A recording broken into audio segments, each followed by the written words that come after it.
বাবা ছেলে একসঙ্গে বসে মস্কারি করতেছে আর কি, বলতেছে বাবা দুইটা জিনিস, যে কোনো একটা নিবা আর একটা পাইবা না। কি কি কি কি বাবা বলো কি? বলে এই হলো 3 লাখ টাকা দিয়ে ডায়মন্ডের আংটি কিনছি তোমার জন্য, এটা নিলে তাহলে এই আলুস পাবা না, আর যদি আলুস নাও তাহলে কিন্তু আবার ডায়মন্ডের আংটি পাবা না। এখন তুমি কোনটা চয়েস করবে বলো? আপনারা সবাই বলেন তো দেখি কোনটা চয়েস করবে? কারো এই ব্যাপারে তো কারো মতানক্য নাই, সবে একমত। ছেলে যখন আলুস চয়েস করেছে, বাবা তখন বলতেছে পাগলা ছেলে, এটা রেখে দাও। টান দিয়ে নিয়ে ছেড়ে দিয়েছে। হাতের থেকে 3 লক্ষ টাকা দামের ডায়মন্ডের আংটিটা ছেলের হাতের ভিতরে শুধু দেওয়া মাত্র কয় সেকেন্ড রাখবে ওর কাছে? কথা বলেন, কয় সেকেন্ড রাখবে? দেয়া মাত্র রাগে ক্রোধে অগ্নিশর্মা হয়ে একেবারে ডাস্টবিনে ফেলে দিবে। আর আলুসটা কেন নেওয়া হলো? এ কারণে সে কান্নায় ভেঙে পড়বে। আমি জিজ্ঞেস করতে চাই, ছেলে যে ডায়মন্ডের চাইতে আলুসকে এত মূল্য দিল, দাম দিল, তার অর্থ কি এই যে ডায়মন্ডের চাইতে আলুস মূল্যবান? আর একটু জোরে বলেন, ডায়মন্ডের চাইতে আলুস মূল্যবান। কিন্তু ওই ছেলের কাছে আলুসের মূল্যই বেশি, ডায়মন্ডের মূল্য নাই। কেন? কারণ আলুস চিনছে, ডায়মন্ড চিনে নাই। আমরা সবাই হইল ওই ছোট ছেলে মার্কা। আমরা আখেরাত চিনি নাই, আমরা পরপার বুঝি নাই, কারণ ওইটাতে এখনো পাই নাই তো, যাই নাই তো, ওইটা পাই নাই, যাই নাই। নেকির প্রয়োজনীয়তা কতটুকুন মূল্য আমরা বুঝি নাই। টাকার মূল্য বুঝেছি, নেকির মূল্য বুঝি নাই। এজন্য টাকার জন্য কোনো টাইম নাই। টাকা যদি হয় তাহলে টাইম নাই, 24 ঘন্টায় সেম সমান। মুহতারাম হাজিরিন, এই শিশুর অবস্থা যেমন, আমরা মুসলমানদের অবস্থা হলো তেমন। আল্লাহ পাক রব্বুল আলামিন নিজেই আমাদেরকে ডেকে বলতেছেন, বাল তুসিরুনাল হায়াতাদ দুনিয়া, তুমি দুনিয়ার জীবনটাকে প্রাধান্য দিলা, ওয়াল আখিরাতু খায়রু ওয়া আবকা, কার উপরে কোনটাকে প্রাধান্য দিলা? আখিরাতের তুলনায় দুনিয়াকে এত মূল্যায়ন করলা তুমি, অথচ আখিরাতের তুলনায় দুনিয়া 2 দিক থেকে নিম্নমানের। 1 নাম্বার হলো দুনিয়া, আখিরাত হলো চিরস্থায়ী, দুনিয়া হলো একেবারে ক্ষণস্থায়ী, একেবারে ক্ষণস্থায়ী। আর একটা হলো দুনিয়া হলো অধম, আখিরাত হলো অতি উত্তম। শুধু উত্তম না, অতি উত্তম। আখিরাত হলো অতি উত্তম। আমরা আজকে দুনিয়ার পিছনে এত ব্যস্ত, দিন আখিরাত আর নেকির পিছনে আমাদের ব্যস্ততা নেই। কেন? আমরা এখনো দুনিয়াতে জন্মের পরে কবর খুব কাছাকাছি এসে গেলেও এখনো পর্যন্ত আমরা টার্গেটই ঠিক করতে পারি নাই। আমরা টার্গেট ঠিক করতে পারি নাই, এ কারণে দুনিয়ার পিছনে পড়ে গেছি। আমাকে আখিরাতমুখী বানাইতে পারবো শুধু টার্গেটটা যদি ঠিক করতে পারি। আমার আল্লাহ পাকের রাসূল আমাদেরকে বলেছেন, আমার উম্মত কোন মিন আবনা ইলা আখিরা, তুমি কোনটাকে টার্গেট বানাইবে? দুনিয়া তোমার টার্গেট? নো, দুনিয়া তুমি টার্গেট বানাইও না। কেন? আর দুনিয়া জিফা ওয়া তালিবুহা কিলাব, দুনিয়া হলো পচা মরা দুর্গন্ধযুক্ত জানোয়ারের সমতুল্য। আর এটাকে যারা ধরার জন্য পাগল হয়, নবীজি বলেন তারা হলো কুকুর সমতুল্য। আল্লাহ পাকের রাসূল বলেছেন। মুহতারাম হাজিরিন, আমরা যদি আখিরাতকে টার্গেট করতে পারি যে আমার লক্ষ্য আখিরাত, তাহলে দেখবেন আমাকে আর আমার পিছনে এত আজকারের দরকার হবে না, আমার পিছনে এত ওয়াজের দরকার হবে না। শুধু যদি টার্গেটটাই চেঞ্জ করতে পারি, আমার টার্গেট কি, আমার লক্ষ্য কি। এবার আমি জিজ্ঞেস করতে চাই, লক্ষ্য টার্গেট কি অতীত হয় না বর্তমান হয় না ভবিষ্যৎ হয়? কথা বলেন না কেন? টার্গেট এটা কি অতীত হয়? অতীত কোনো টার্গেট হতে পারে না, বর্তমান না, টার্গেট হয় কোনটা? আমি জিজ্ঞেস করতে চাই, আমাদের সবার ভবিষ্যৎ কি? আখিরাত। একেবারে সোজা কথা, আমাদের সবার ভবিষ্যৎ হলো আখিরাত। দুনিয়া আমার 53 অতীত, আমার দুনিয়া 53। জানা নাই কি 54 বছর আমার হায়াত নিয়ে আসছি? জানা নাই কি 64 বছর হায়াত নিয়ে আসছি? জানা নাই কি 74 বছর? সেটাও জানা নাই, কি 94 সেটাও জানা নাই। তবে যেতে হবে এটা জানা আছে। কথা বলেন, যেতে হবে জানা আছে। যেতে হবে কোথায় জানি, ভবিষ্যৎ কোথায় আমার? আখেরাত। ওখানে আমাকে যেতেই হবে, এটা জানা আছে। কখন যাব জানি না। লিকুল্লি উম্মাতিন আজাল, লিকুল্লি উম্মাতিন আজাল, ইদা জাআ আজালুহুম লা ইস্তাখিরুনা সাআতান ওয়া লা ইস্তাকদিমুন। मौत जिस दिन आ गई दुनिया की हालत क्या हुई, रूह तन से उड़ गई मुर्दा की हालत क्या हुई। जब मलाकुल मौत आवेगे तुम्हारे सामने, फिर तुम्हें फुर्सत न मिलेगी लब हिलाने के लिए। যখন সময় আসবে তাম পৃথিবীর সমস্ত লাইফ সাপোর্ট আমার একার উপরে যদি প্রয়োগ করা হয়, 1 সেকেন্ড আমাকে বেশি দুনিয়াতে বাঁচাবার ক্ষমতা। যতক্ষণ আমার মৃত্যুর টাইম সেকেন্ড না আসবে, অতক্ষণ পর্যন্ত পৃথিবীর সমস্ত পারমাণবিক পাওয়ার যদি আমাকে শেষ করে দেওয়ার জন্য ব্যবহার করা হয়, জীবনেও কোনোদিন 1 সেকেন্ড আগে আমাকে দুনিয়া থেকে নিতে পারবে না। দেখলেন না শহীদ ওসমান হাদি এক জুমায় গুলি খেলো, তাও কোথায়? মাথায়। কিন্তু পৃথিবী থেকে চলে গেল আর একটা জুমায়। ওর চাইতে অল্প গুলি খেয়ে সাথে সাথে পড়ে যায়, মরে যায়। ওর এই জায়গাতে গুলি খাওয়ার পরেও 7 দিন পর্যন্ত পৃথিবীতে বেঁচে ছিল। মুহতারাম হাজিরিন, খুব ভালো করে কথাটা বোঝার জন্য চেষ্টা করবেন। আমাদের দেশের অনেক ছেলে এমন আছে যেই ছেলেগুলি বাড়িতে থাকতে কোনো কাজ করে না, কাজে দিলেই মেজাজ গরম। বাবা বাজার করে রেখে আসছে মনের ভুলে এক দোকানে, ওষুধ রেখে আসছে বাবার। বাসায় চলে আসার পর ইন্না লিল্লাহ, আমি তো ওষুধটা কিনে রেখে দিছি, আনতে মনে নাই। মায়ে বলছে ছেলেটারে, এই তোর বাবার ওষুধ রেখে আসতে নিয়ে আয়।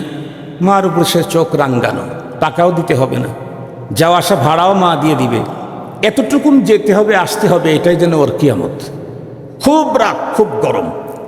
এই ছেলেটাকে নিয়ে বাবা আগের থেকেই পেরেশানি, এর ভিতর বয়স হয়ে গেছে, ঝামেলা করতে পারে, এই জন্য বিয়ে করাইছে।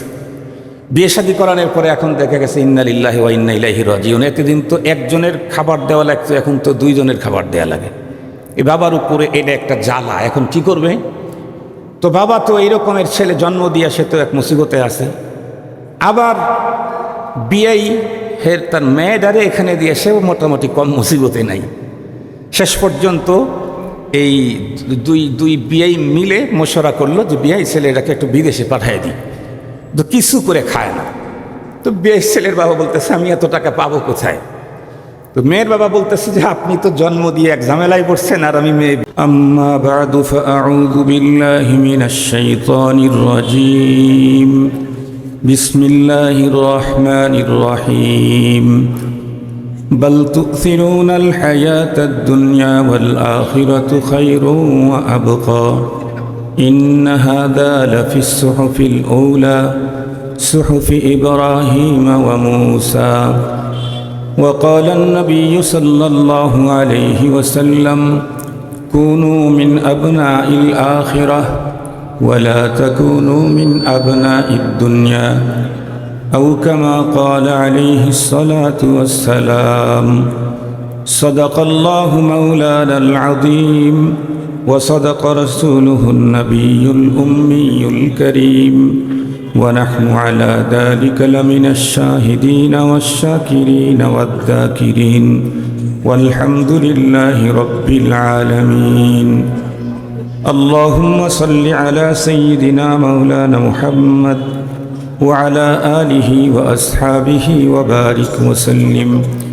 اللهم صل على محمد النبي الأمي وعلى آله وسلم تسليما. يا رب صل وسلم دائما أبدا على حبيبك خير الخلق كلهم. الحمد لله. আজ 5 জানুয়ারি 2026 ইংরেজি সম্বৎ বাইতুল মামুর জামে মসজিদ ও আল জামিয়াতুল ইসলামিয়া মদিনাতুল উলুম মাদ্রাসার ইন্তেজামে আয়োজিত 40তম সালানা ওয়াজ মাহফিলের সদরে ইজলাস সম্মানিত সভাপতি মুআজ্জাজ হযরত বুজুর্গ উলামায়ে কেরাম, আজিজ তালাবা, সম্মানিত সুধী, সর্বপ্রথম মহান আল্লাহ পাকের দরবারে আলিশানে লাখো কোটি শুকর যে রব্বুল ইজ্জত বড় দয়া করে আমাদের হায়াতকে দীর্ঘায়িত করে আজকের এই মুহূর্ত পর্যন্ত সুস্থ সবল রেখে দুনিয়ার শত ব্যস্ততাকে পিছনে ফেলে রেখে দ্বীনের নিসবতে কোরআনে পাকের মুহাব্বতে দ্বীনি ইদারার চৌহদ্দির মাঝে আহলুল্লাহদের মজলিসে আমাদেরকে উপস্থিতির তৌফিক দিলেন। সে মহান রবের দরবারে আমরা প্রত্যেকেই শুকরগুজার হচ্ছি। জবান খুলে ভক্তি সহকারে মুহাব্বত নিয়ে দিল থেকে উচ্চ কণ্ঠে সকলেই পড়ে নেই আলহামদুলিল্লাহ। সম্মানিত উপস্থিতি, আপনারা আমার কণ্ঠের আওয়াজেই তো বুঝতে পেরেছেন আমার কতটুকুন সুস্থতা আছে। আমি যেহেতু আপনাদের সাভারে এখন থাকি, এ কারণে 29 তারিখের প্রোগ্রামে যেতে পারি নাই। তখন থেকে বাসায় হাসপাতাল আর বাসায় আসা যাওয়া প্রায়। এটা একদম সাভারে আমি থাকি, মাদ্রাসাও সাভার।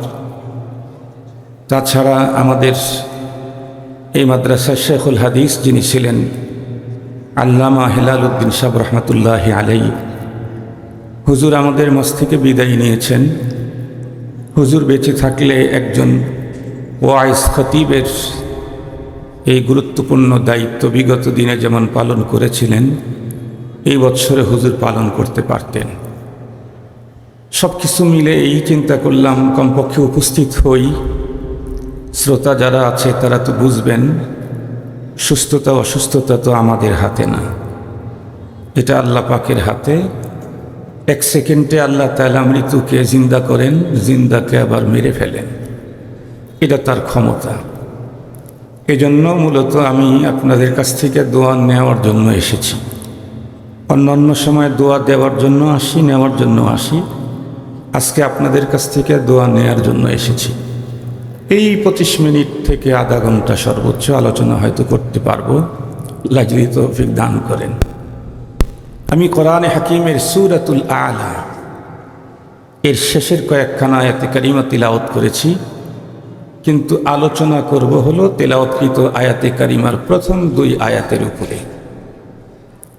আল্লাহ পাকের কোরআনে আল্লাহ আমাদের ব্যাপারে বলছেন, বাল তু'থিরুনাল হায়াতাদ দুনিয়া, তোমরা দুনিয়ার জীবনকে প্রাধান্য দাও।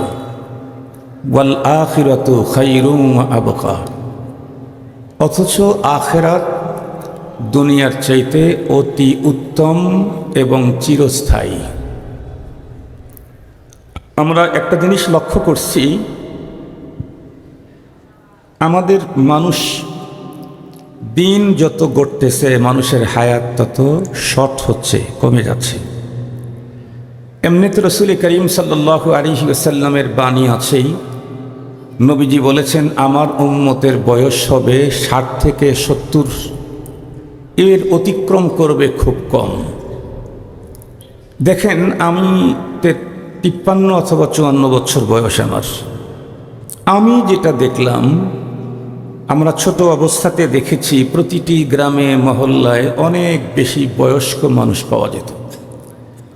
বয়সের ভারে 2 হাঁটু আর মাথা মাঝখানে ঢুকে পড়ত। তখন কিন্তু ওজনের ভারে না, কারণ সেই সময়ে এখনকার মতো এত স্বাস্থ্যবান মানুষ পাওয়া যেত না। তখনকার মানুষের স্বাস্থ্য ছিল একদম পারফেক্ট, সুন্দর। বয়সের ভারে তারা নুয়ে যেত। এখন মনে হয় 10 গ্রাম খুঁজে 12 জন মানুষ এরকম বয়স্ক খুঁজে পাওয়াটা এখন কঠিন। তার মানে হচ্ছে ওই বয়স পর্যন্ত যাই না, তার আগেই পরপারের ডাকে সাড়া দিয়ে চলে যেতে হয়। কিন্তু আমাদের হায়াত কমলে কি হবে? দুনিয়ার প্রতি আমাদের আকর্ষণ, টাকার প্রতি মায়া, দুনিয়ার প্রতি আমাদের মোহাব্বত, এটা অপ্রত্যাশিত গতিতে বেড়ে গেছে। তখনকার মানুষ অনেক দিন বেঁচে থাকলেও আমাদের তুলনায় দুনিয়ার প্রতি এত বেশি মায়া তাদের ছিল না, টাকার জন্য এত পাগল করা ছিল না। এখন তো টাকার জন্য মানুষ কতটা পাগল যে সম্পদের জন্য নিজের সন্তানকে হত্যা করতেও দ্বিধা করছে না। হত্যা করে প্রতিপক্ষের ঘাড়ে এই দোষ চাপিয়ে সেখান থেকে অর্থ ইনকাম করবে। তার মানে যেই বাবা মা সন্তানের জীবনের চাইতে অর্থের দাম বেশি দিল, নিঃসন্দেহে ওই বাবা মার কাছে ইসলামের দাম সম্পদ, দুনিয়ার সম্পদের চাইতে বেশি হওয়ার কথা না।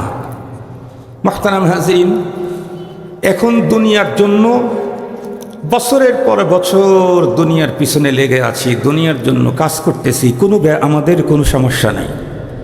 কিন্তু 12 বছর পরে যদি 3 দিন আল্লাহর রাস্তায় লাগানোর জন্য বলা হয়, বারবার বলতে বলতে যদি কেউ রাজি হয়েও যায় এবং অলরেডি 3 দিনের জন্য নেশাবে কোনো এক মসজিদে চলেও যায়, অধিকাংশের অবস্থা হলো এই, 12 বছরের মধ্যে কোনো দিন ইসলামের দ্বীনের জন্য রিজার্ভ করে দেয় নাই।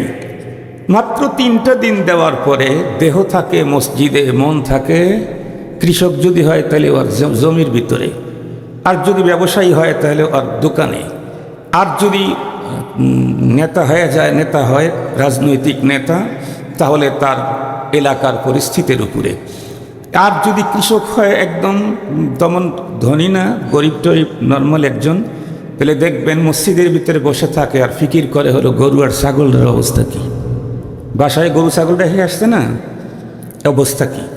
অথচ 12 বছর পর্যন্ত শুধু এই দুনিয়া নিয়ে, গাড়ি নিয়ে, বাড়ি নিয়ে, চাকরি নিয়ে, নকরি নিয়ে, কৃষিকাজ নিয়ে এত লম্বা টাইম কাটাইলাম, কখনো আমার দিনের অবস্থা কি, আমার আখেরাতের পজিশন কি, আমার নেকির পুঁজির অবস্থা কি, এটা কিন্তু আমাদের মাথার মধ্যে ঢোকে নাই 12 বছরে 12 সেকেন্ডও।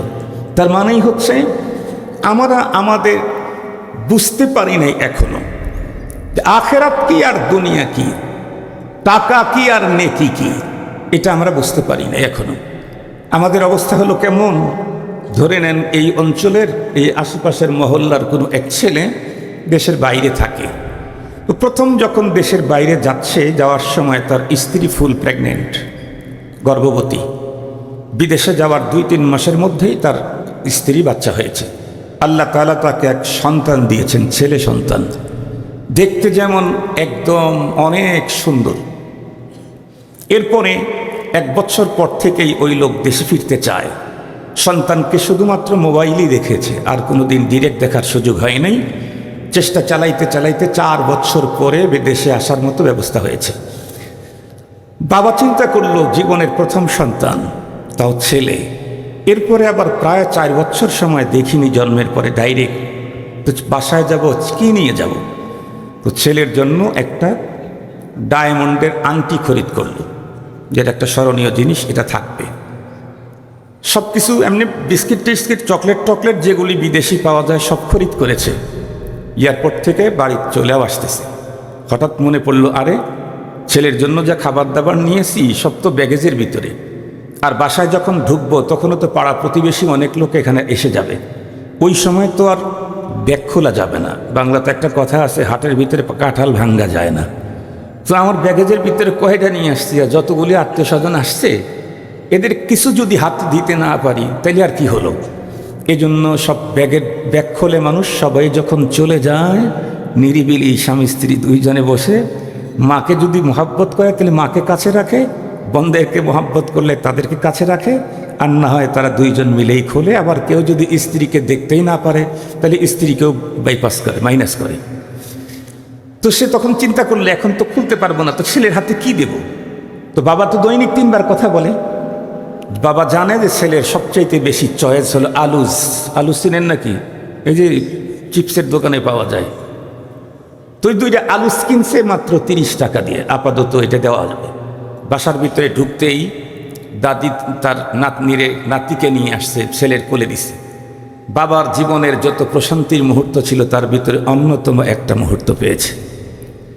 আল্লাহ তাআলা প্রতিটা বাবা মার অন্তরের ভিতরে সন্তানের প্রতি ভালোবাসার এমন এক ম্যাগনেট তৈরি করে দিয়েছেন, সন্তান দেখতে বিশ্রী, তারপরে আবার ঠোঁট কাটা, কিন্তু মার বাবার কাছে ওই সন্তানকে বুকে নিলে যে শান্তি, এর চাইতে অধিক শান্তি পৃথিবীর আর অন্য পৃথিবীর সবচাইতে সেরা সুন্দর কাউকে দিলেও এই তৃপ্তি মা বাবার অন্তরে কোনো দিন আসবে না। আল্লাহ তাআলা এই সিস্টেম চালু করেছেন। তাছাড়া দুনিয়ার কোনো বাবা না খেয়ে আমাকে এত বড় বানাইতেন না, আপনাদেরকেও বড় বানাইতেন না। এই জন্য মেডিসিন আল্লাহ তাআলা ওখানে ম্যাগনেট আচ্ছা মতো একটা লাগাই দিছে, তুই খাবি না, তোর বাচ্চারে খাওয়াবি, আরাম ঘুম হবে। আর তুমি খেয়েছো কিন্তু বাচ্চা খেতে পারে নাই, সারা রাত্রে ঘুমাইতে পারবা না। ম্যাগনেট এমন একটা সেট করে দিয়ে দিছে আল্লাহ তাআলা। জবিহ তো ওই দুইটা কিনে নিয়ে আসছে, বাবা ছেলে একসঙ্গে বসে মস্কারি করতেছে আর কি, বলতেছে বাবা দুইটা জিনিস, যে কোনো একটা নিবা আর একটা পাইবা না। কি কি কি কি বাবা বলো কি? বলে এই হলো 3 লাখ টাকা দিয়ে ডায়মন্ডের আংটি কিনছি তোমার জন্য, এটা নিলে তাহলে এই আলুস পাবা না, আর যদি আলুস নাও তাহলে কিন্তু আবার ডায়মন্ডের আংটি পাবা না। এখন তুমি কোনটা চয়েস করবা বলো? আপনারা সবাই বলেন তো দেখি কোনটা চয়েস করবে? কারো এই ব্যাপারে তো কারো মতানক্য নাই, সবে একমত। ছেলে যখন আলুস চয়েস করেছে, বাবা তখন বলতেছে পাগলা ছেলে, এটা রেখে দাও। টান দিয়ে নিয়ে ছেড়ে দিয়েছে। হাতের থেকে 3 লক্ষ টাকা দামের ডায়মন্ডের আংটিটা ছেলের হাতের ভিতরে শুধু দেওয়া মাত্র কয় সেকেন্ড রাখবে ওর কাছে? কথা বলেন, কয় সেকেন্ড রাখবে? দেয়া মাত্র রাগে ক্রোধে অগ্নিশর্মা হয়ে একেবারে ডাস্টবিনে ফেলে দিবে। আর আলুসটা কেন নেওয়া হলো? এ কারণে সে কান্নায় ভেঙে পড়বে। আমি জিজ্ঞেস করতে চাই, ছেলে যে ডায়মন্ডের চাইতে আলুসকে এত মূল্য দিল, দাম দিল, তার অর্থ কি এই যে ডায়মন্ডের চাইতে আলুস মূল্যবান? আর একটু জোরে বলেন, ডায়মন্ডের চাইতে আলুস মূল্যবান। কিন্তু ওই ছেলের কাছে আলুসের মূল্যই বেশি, ডায়মন্ডের মূল্য নাই। কেন? কারণ আলুস চিনছে, ডায়মন্ড চিনে নাই। আমরা সবাই হইল ওই ছোট ছেলে মার্কা। আমরা আখেরাত চিনি নাই, আমরা পরপার বুঝি নাই, কারণ ওইটাতে এখনো পাই নাই তো, যাই নাই তো। ওইটা পাই নাই, যাই নাই। নেকির প্রয়োজনীয়তা কতটুকুন মূল্য আমরা বুঝি নাই। টাকার মূল্য বুঝেছি, নেকির মূল্য বুঝি নাই। এজন্য টাকার জন্য কোনো টাইম নাই। টাকা যদি হয় তাহলে টাইম নাই, 24 ঘন্টাই সেম সমান। মুহতারাম হাজিরিন, এই শিশুর অবস্থা যেমন, আমরা মুসলমানদের অবস্থা হলো তেমন।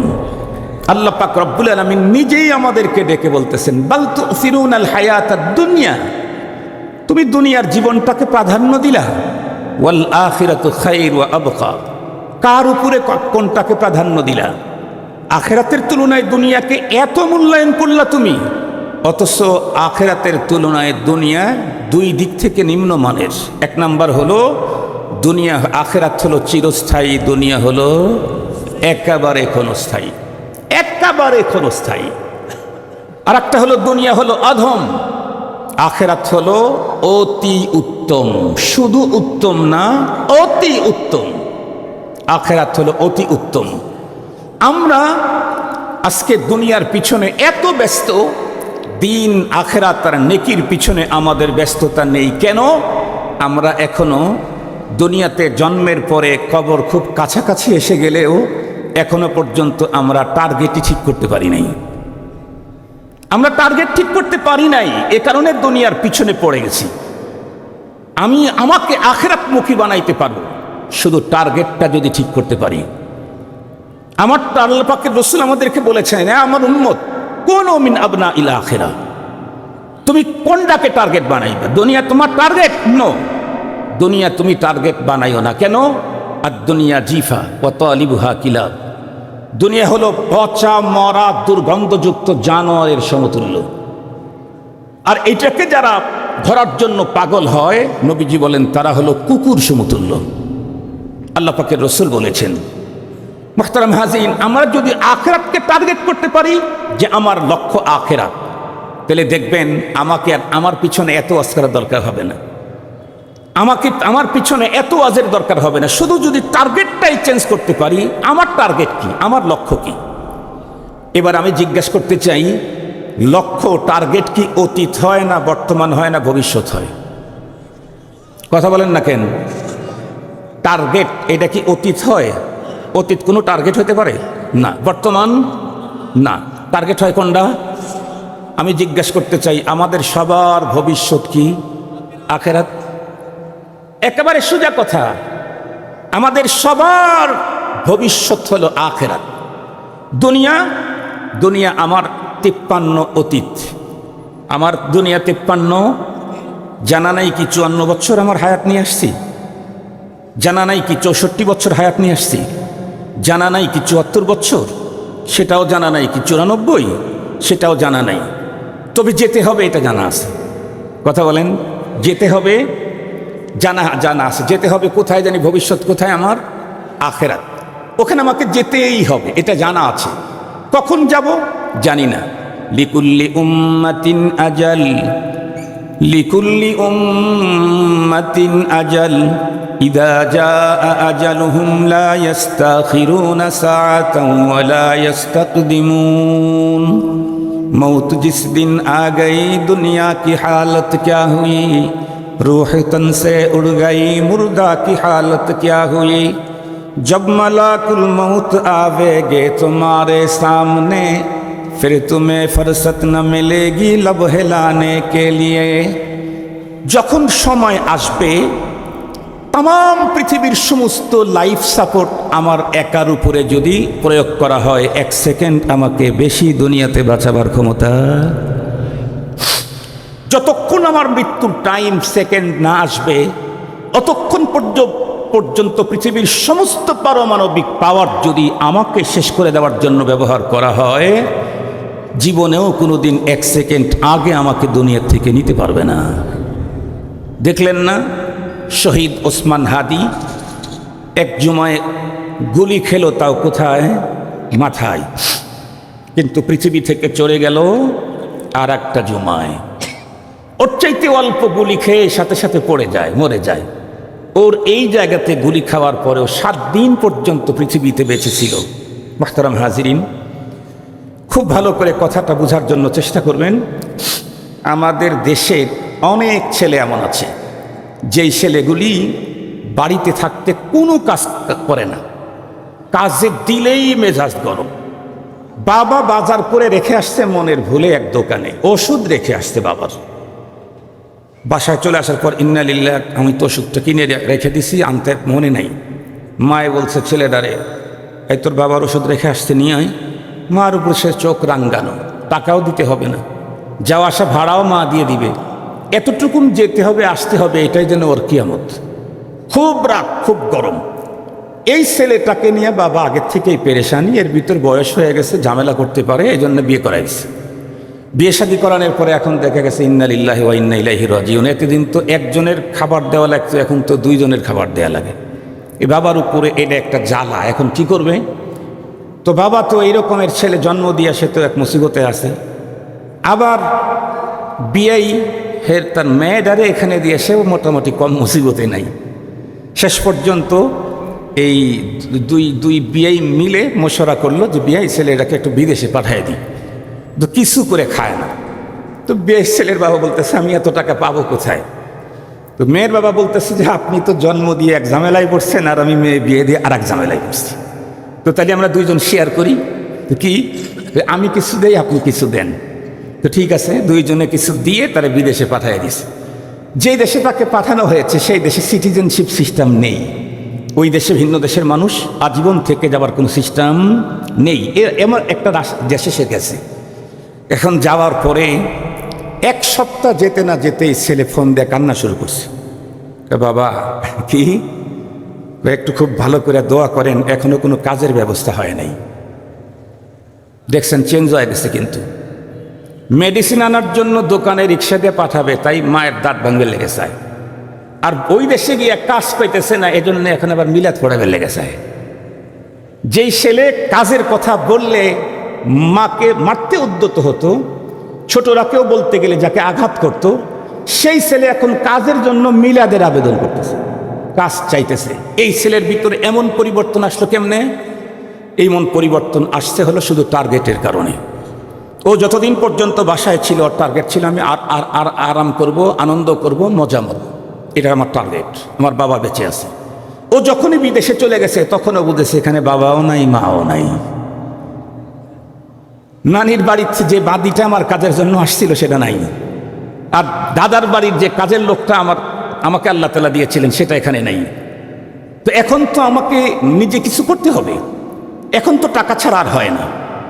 এক সপ্তাহ পরে হাসি খুশি ফোন দিয়ে বলে, আব্বু আলহামদুলিল্লাহ আমার একটা ডিউটি হয়ে গেছে, আবার একটু মসজিদে কিছু আমি টাকা পাঠাবো, এখান থেকে তুমি মসজিদে একটু সমস্ত মুসল্লিদেরকে খাবার দিবা, হুজুর যেন দোয়া করে আমার যেন একটু লিগ্যাল ডিউটির সাথে জানি একটু ওভার ডিউটির ব্যবস্থা যেন হয়। বলেন এই ছেলেটা কি ছিল? লিগ্যাল ডিউটি তো দূরের কথা, মেডিসিনই তো নিয়ে এসে দিত না। এখন সে 8 ঘন্টা ডিউটি করার পরে আরো ডিউটি করার জন্য সে এখন মিলাদ পড়াইতেছে, দোয়া চাইতেছে। কেন? ওর টার্গেট হলো টাকা। আমি এখানে সিটিজেনশিপ পাবো না, এদেশে সিটিজেনশিপ নেয় না, আমার এই সিস্টেম নাই, আমি এখানে আসছি হলো টাকা কামাই করার জন্য। এজন্য 6 ঘন্টা 8 ঘন্টা ডিউটির পরে আরো যদি 2 ঘন্টা ডিউটি করতে পারি তাহলে তো আমার টাকা বাড়লো, ওইটাই তো আমার দরকার। 2 সপ্তাহ পরে ফোন দিয়ে বলতেছে, বাবা আল্লাহর খুব দয়া হয়েছে, 2 ঘন্টা ওভার ডিউটি করি, তাতে আমার হাফ বেতনের চাইতে বেশি টাকা পাই। বাবাও খুশি, সবাই খুশি। তুমি আবার একটু দাও, আর 2 ঘন্টা চাই, বেশি না, আর 2 ঘন্টা, মানে 12 ঘন্টা ও কাজ করবে, 12 ঘন্টা সে এই আরাম করবে। এই ছেলেটা এত বড় চেঞ্জিং আসলো কেন? শুধুই টার্গেটের কারণে। দেশের বাইরে গেছে টাকা ইনকাম করার জন্য, এজন্য টাকা যত যেখানে গেলে টাকা পাওয়া যায় সেখানেই যাব, যে কাজ করলে টাকা পাওয়া যায় সে কাজই করব, কারণ আমার টার্গেট তো টাকা, আমার টার্গেট তো টাকা। আল্লাহ পাকের রসুল আমাদেরকে বলছেন, আমার উম্মতেরা কোন মিন আবনাইল আখিরা, তোমার টার্গেট কি? টার্গেট আগে ঠিক করো। তোমার টার্গেট কি দুনিয়া? দুনিয়া কোনোদিন টার্গেট হতে পারে না, কারণ দুনিয়া কিছু অতীত আর কিছু বর্তমান। ভবিষ্যৎ থাকলে তুমি আর কয় বছর, ভবিষ্যৎ বলতে আর কয় বছর, সারা টোটাল লাইফটাই তোমার 100 বছরের বেশি আর হয় না তেমন ভাবে, 60, 70, 80 বছর। এই 80 বছর এই ভবিষ্যৎকে ভবিষ্যৎ বলা যায় না। কবরের জগতেই কত হাজার বছর তোমাকে থাকতে হবে, তার কোনো লিগ্যাল হিসাব কোনো নবী রসুল পৃথিবীতে কাউ কোনোদিন বলে যান নাই, কোনো নবী রসুলই বলেন নাই। পৃথিবীর আর কে বলবে, আর কার কাছে থাকবে?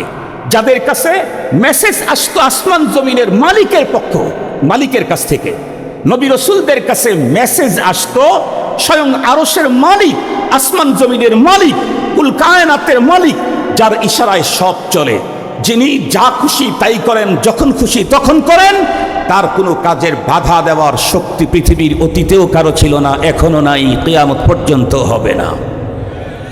সেই রব আমাদেরকে বললেন, তুমি কোনটা টার্গেট বানাইছো? তুমি শুধু যদি আখিরাতকে টার্গেট বানাইতে পারো তাহলে দেখবা মসজিদ যত শীতেই হোক না কেন, মসজিদে উপস্থিত হতে তোমাকে আর কেউ বাধা দিতে পারবে না। কেন? তোমার টার্গেট নেকি। মসজিদে গরমের দিনে গেলে যেই নেকি হয়, শীতের দিনে গেলে নেকি বেড়ে যায়। সুতরাং এখান থেকে তো অ্যাবসেন্ট থাকার কোনো সুযোগ আমার নেই। জোহরের টাইমে বয়ান শুনছি যে এই পরিমাণে নেকি, চতুর্দিক থেকে ঘন কুয়াশা, শিশিরগুলি পড়তেছে, মনে হয় যেন আইস পড়তেছে, এর মধ্যেও তুমি আহলুল্লাহদের মজলিসে গিয়ে ওখানে বসে আছো, এখানে তোমার কষ্ট হবে না। কেন? কারণ যে জন্য যাচ্ছ সেটা যেহেতু বাড়তি পাওয়া যাচ্ছে, তা আমার সমস্যা কোথায়? আমি তো আসছিই হলো, আল্লাহ পাকের রসুল বলেন, আদ-দুনিয়া মাজরাতুল আখিরা, আমাকে আপনাকে কাউকেই পৃথিবীতে চিরস্থায়ী থাকার জন্য বানানো হয় নাই, এবং পৃথিবীটাকেও চিরস্থায়ী টেকসই করে বানানো হয় নাই। পৃথিবীকেই টেকসই করে চিরস্থায়ী করে বানানো হয় নাই। ये चमन सहरा भी होगा ये खबुल बुलबुल को दो, ये चमन सहरा भी होगा ये खबर बुलबुल को दो, ताकि अपनी जिंदगी को सूच कर कुर्बा करे। একজন কবি বলেন, এ সুন্দর গধুলি, এ সুন্দর ফুল বাগান, এ সবগুলি একদিন শেষ হয়ে যাবে। কুল্লু মান আলাইহা ফান ওয়া ইয়াবকা ওয়াজহু রাব্বিকা যুল জালালি ওয়াল ইকরাম। पहाड़े फाड़े जाएगी, जमी पर जलजला होगा, মোহাম্মদ তখ্ত পর হোগি আদালত বর খোদা হোগা। পাহাড় পর্যন্ত ভেঙ্গে টুকরো টুকরো হয়ে তুলার মতো উঠতে থাকবে, এ আসমান জমিন টুকরো টুকরো হয়ে যাবে। সঙ্গত কারণেই সময় খুব কম, সফর অনেক লম্বা, পরবর্তী আমাদের অবস্থান অনন্তকাল, যার কোনো শেষই নাই। সেই জীবনের সফলতা অর্জনের জন্য আমাকে আখেরাত টার্গেট বানাতে হবে। আমরা যদি আখেরাত টার্গেট বানাই তাহলে আমি অটোমেটিকলি দিনদার হয়ে যাব, অটো পদ্ধতিতে আমি দিনদার হয়ে যাব। আমাদের দুনিয়াতে আমার টার্গেট হলো দুনিয়া, এ কারণে 5 লাখ টাকা যদি কখনো হারায়া যায় বা কেউ নিয়ে দিচ্ছে না, যে কোনোভাবে আমার টাকা হাতছাড়া হয়ে গেল, তাহলে 5 দিন 7 দিন ঘুম হয় না অনেকের। টাকা যার যত কম তার তত কম টাকা এরকম হয়, যার অনেক কোটি কোটি কোটি কোটি তাদের কথা ভিন্ন কথা।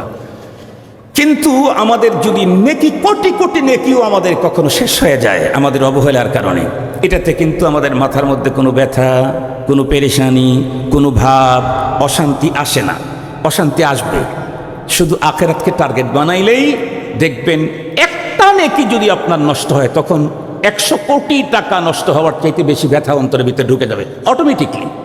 এই প্রসঙ্গে একটা কথা বলি, শেষ করে দিচ্ছি আমার কথা।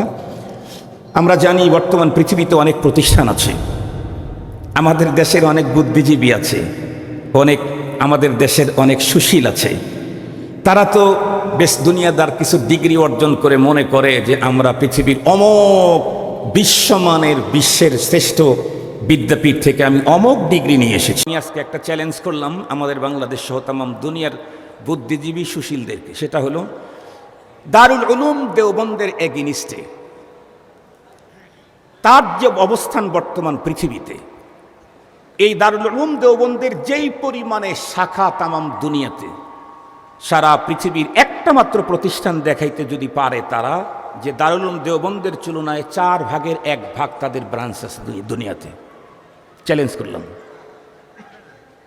সারা দুনিয়া মিলে দারুল উলুম দেওবন্দের যেই পরিমাণে ব্রাঞ্চ, কিয়ামতের আগ পর্যন্ত অন্য কোনো প্রতিষ্ঠান এই পরিমাণের এত সংখ্যক ব্রাঞ্চ হতে পারবে, হবে, এটা আমার ধারণার বাইরে।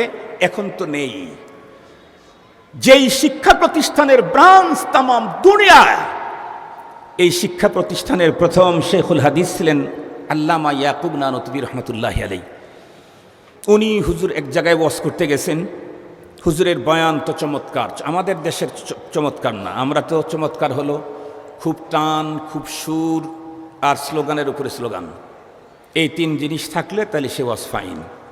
খুব সুর আছে, খুব টান টান টান, আর স্লোগানের উপরে স্লোগান, এই হলো আমাদের দেশের সবচাইতে ভালো ওয়াজ। তো উনি ওয়াজ করছেন, আসরের নামাজের আজান হয়ে গেছে, ওয়াজ শেষ, আজান হয়ে গেছে, হুজুর বের হবেন, এ পরিমাণে লোক হুজুরের সাথে মুসাফা করার জন্য সিরিয়াল ধরছেন। হুজুর এখন এটাও নেকির কাজ, মুসাফাহা নেকির কাজ। আমি রুমের ভিতরে বসেছিলাম, 3টা ছেলে বারবার এসে মাঝখান দিয়ে আমাকে দেখা যায়, সে দেখতেছিল। আমি 3-4 বার দেখার পরে মনে করলাম যে ওরা চাইতেছে যে হুজুরের সাথে একটু মুসাফা করবে, আমি ওদেরকে ডেকে নিলাম, হুজুরের সাথে মুসাফা করতে চাইতেছো, আসো আসো। মুসাফা যখন করতে লাগছে তখন মুসাফা দেখি ভুল তরিকায় করতেছে, তো ওদেরকে বললাম যে শোনো, মুসাফাও করলাম আর একটা জিনিস শিখাই দিলাম, মুসাফার তরিকা কি। মুহতারাম হাজিরিন, তো হুজুর মুসাফা করতেছেন, আজান হয়ে গেছে, এত লম্বা করতে করতে আসরের না এই জামাত শুরু হয়ে গেছে। হুজুর জামাতে সামিল হয়েছেন, শুধু তাকবীরউলা পান নাই, জামাতে সামিল হয়েছেন, শুধু তাকবীরউলা পান নাই। নামাজ শেষ, হুজুর অস্থির, অস্থির মানে হুজুর এখন বাঁচে না ভাব। কর্তৃপক্ষ পাগলের মতো হয়ে ঘুরতেছে, কোন ডাক্তার, কোন কবিরাজ এসে। হুজুর লক্ষ্য করে দেখলেন যে কর্তৃপক্ষের ভিতরে খুব বেশি অস্থির। হুজুর বললেন, কি হয়েছে তোমাদের? হুজুর, আমাদের তো কিছু হয় নাই, আপনার এই অবস্থা দেখে আমরা এরকমই করতেছি। হুজুর তখন বললেন, তো তোমরা কেমনে কি করবা? হুজুর ডাক্তার বলে, শোনো, আমার যে অস্বস্তিতা আর অসুস্থতা, এটা কোনো শারীরিক সমস্যার কারণে হয় নাই, এটা আমার মনের সমস্যার কারণে হয়েছে। আর দুনিয়ার কোনো ডাক্তার দিয়ে এই অসুস্থতা আমার দূর করতে পারবা না। তোমরা সবাই মিলে দোয়া করো, আল্লাহ যেন আমাকে মাগরিবের নামাজটা তাকবীরে উলার সাথে আদায় করার তৌফিক দান করে। যতক্ষণ পর্যন্ত মাগরিবের সালাত আমি তাকবীরে উলার সাথে আদায় করার সক্ষমতা পাবো না, ততক্ষণ পর্যন্ত সারা দুনিয়া দিয়েও আমাকে সুস্থ করতে পারবো না। কারণ আমার অসুস্থতা হলো এটাই, মাগরিবের আগেই যদি আমার মরণ হয়, তাহলে আমি আল্লাহর সামনে এই অসম্পূর্ণ নামাজ নিয়ে কেমনে দাঁড়াবো? জীবনের শেষ নামাজটা আমার তাকবীরে উলা নাই। বলেন, জীবনের শেষ নামাজটা তাকবীরে উলা নাই, এই পেরেশানিতে উনি অসুস্থ, মানে মরণাপন্ন অসুস্থ হলো। আর আমাদের তো এমনও সপ্তাহ আছে যেই সপ্তাহ চলে গেছে এক ওয়াক্ত নামাজ হয় নাই। এমনও তো সপ্তাহ যায় মুসলমানদের, আমার ঘরের ভিতরে সারা সপ্তাহ গেছে, ফ্যামিলির মাস চলে গেছে, নামাজই নাই, নামাজ পড়ে নাই। এরকম আছে না আমাদের ঘরের মধ্যে? আছে না বলেন? এমন কি কেমন হয়েছে? কারণ হলো বাল তুসিরুনাল হায়াতাদ দুনিয়া ওয়াল আখিরাতু খায়র ওয়া আবকা। আল্লাহ তাআলা বলেন, তোমরা দুনিয়ার জীবনটাকে এত বেশি প্রাধান্য দিলে আখিরাতের উপরে, অথচ আখিরাত হলো অতি উত্তম এবং চিরস্থায়ী। আল্লাহ পাক আমাদের সকলকে আখিরাত টার্গেট করবার তৌফিক দান করুক। আর একটু জোরে বলেন। আর আখিরাতকে টার্গেট বানাইতে চাইলে উলামায়ে কেরামের সহবতে কিছু কিছু টাইম আসতে হবে। ব্যবসায়ীর কাছে থাকতে থাকতে ব্যবসা করার মানসিকতা তৈরি হয়। রাজনৈতিক ব্যক্তির সাথে ঘুরতে ঘুরতে রাজনীতি করার আবেগ তৈরি হয়। চিটার বাটপাড়ের সাথে থাকতে থাকতে চিটার বাটপাড়ি করতে মনে চায়। ডাকাতের সাথে চলতে চলতে ডাকাতি করতে মনে চায়। তাহলে আল্লাহওয়ালাদের সাথে চলতে চলতে আখেরাতমুখী হয়ে যাব অটোমেটিকলি। আমি আপনাদের কাছে দোয়া চাই, আগেও বলেছি, আবারও দোয়া চাচ্ছি। এবং আমাদের এই মাদ্রাসার শেখুল হাদিস আল্লামা হেলালউদ্দিন সাহেব রহমতুল্লাহি আলাইহি আমার একজন মুরব্বী ছিলেন, এবং হুজুরের সন্তানদেরকে কতটুকুন ভালোবাসতেন জানি না, তার চাইতে অনেক বেশি ভালোবাসা হুজুর আমাকে দিতেন। আমি শোনার পরে আমি বাইরে ছিলাম। আল্লাহ তাআলা যেন হুজুরের জান্নাতের উচ্চ মাকাম দান করে। আমাদের বড়রা যারা দুনিয়া থেকে চলে গেছে, আল্লাহ তাদের সবাইকে যেন জান্নাতের উচ্চ মাকাম দান করে। আর ওনাদের জায়গায় যেন আল্লাহ তাআলা উপযুক্ত মানুষ তৈরি করে দেন। দোয়া আপনাদের কাছে চেয়ে। আসসালামু আলাইকুম ওয়া রাহমাতুল্লাহি ওয়া বারাকাতুহু।